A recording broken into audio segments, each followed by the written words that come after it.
Libération des trois personnes, dont 2 dominicains, enlevés la semaine dernière. Enlevés le samedi 20 février à Port-au-Prince par le gang de Grand Ravine.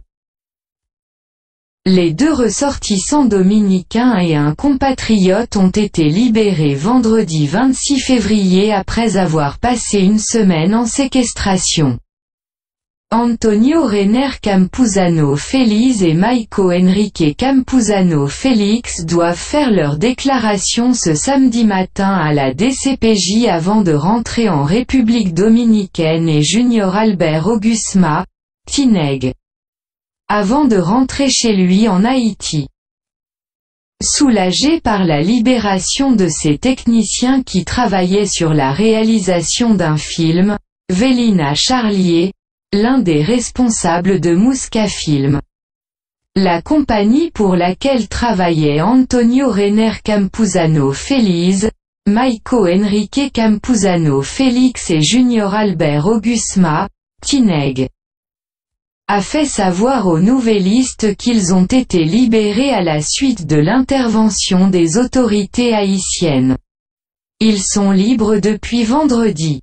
Ils vont faire leur déclaration à la DCPJ avant de rentrer chez eux, a-t-elle dit aux nouvellistes, samedi matin.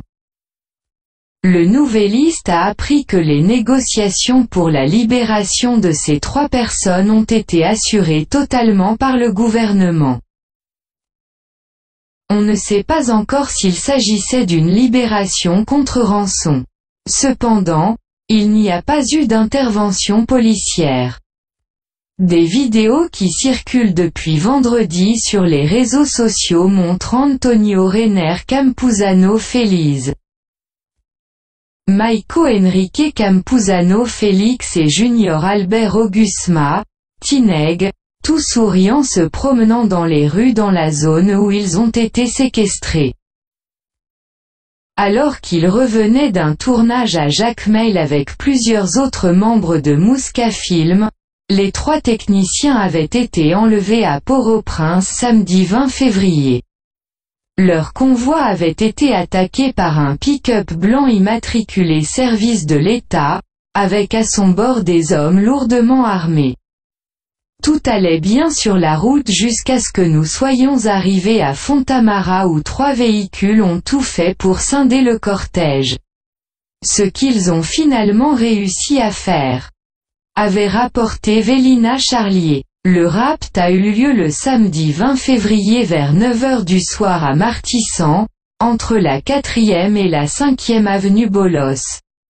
Selon le porte-parole de la police nationale d'Haïti, PNH, Gary Desrosiers, les ravisseurs ont conduit les victimes à Grand Ravine avant d'exiger 2 millions de dollars pour leur libération. Le président dominicain s'était personnellement investi dans cette affaire. Dans un tweet posté hier soir, Louis Abinader a été d'ailleurs le premier à annoncer leur libération avant les autorités haïtiennes, acabo de conversar con @moisjovenel. Quien me informa que los dos joven secuestrados están bajo custodia policial haitiana.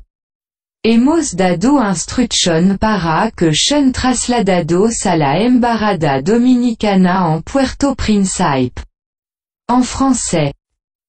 Je viens de parler avec @moisjovenel, qui m'informe que les 2 jeunes kidnappés sont gardés à vue par la police haïtienne. Nous leur avons donné des instructions pour qu'ils soient transférés à l'ambassade dominicaine à Port-au-Prince. Haïti, mesdames et messieurs, Méga Média.